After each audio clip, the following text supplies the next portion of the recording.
Ешкімде де келді, спокойно. Сейчас дождемся.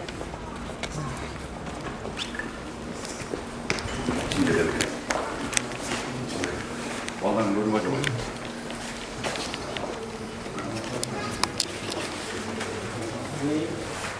Журналисттер, мояққа чип қойсаңыздар, чип алалар. Кем операторлар, чип қойсаңыздар.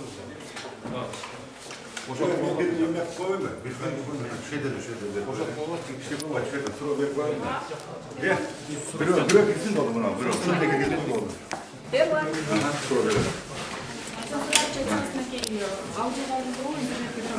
мен толығымен айтамын, біріншіден мен қолдағандарға барлығына мекендешілерге рақышылық білдіремін, и масалым алмаған. Бұл түп тамырынан бері жалған, барлық атайы мені күнелі қаралау үшін. Түп тура бір жылда ұшында көрініш болғаны алырды. Мен шындыққа ішенем, мен ойлаймын, ақиқаттық жақында болады.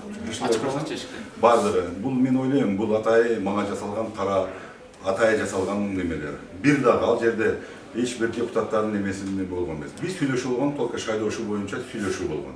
Оған мен жашыра албаймын. Бардығын біз тергеушіге айтып бердік, мен ойлаймын, бұл жерде ешқандай жоқ. Азыр мен ойлаймын, қайсы тергеу органы, егер де чындық болған болса, азыркы мемлекет басшылығы айтады, сот органдары, мен чындық жақын ақиқат келіп шығады. Мен айтамын, 35 жыл, 30 жыл қызмет қылғанмын. Мен дайыма жергерде тыныштық тұрақтылық болсын деп дегенім, азыркы дағы мен үшін тыныштық тұрақтылық ең чоң жетішкендіктен. Заманымыз тыныш болсын. Басқа жөнінде барлығы бұл жалан. Мен гимн тарабына болушу мен аны айта алмаймын, гимн тарабына. Аны bir ғана уақыт көргөсөт, мен көп нәрсені айта алмаймын. Мен дағы бір қайтып жатамын. Ақиқат сөзсіз болады. Мен ойлаймын, дағы алдыға сот тұрар қызматтар көп. Давай. Қошақ қалыстар.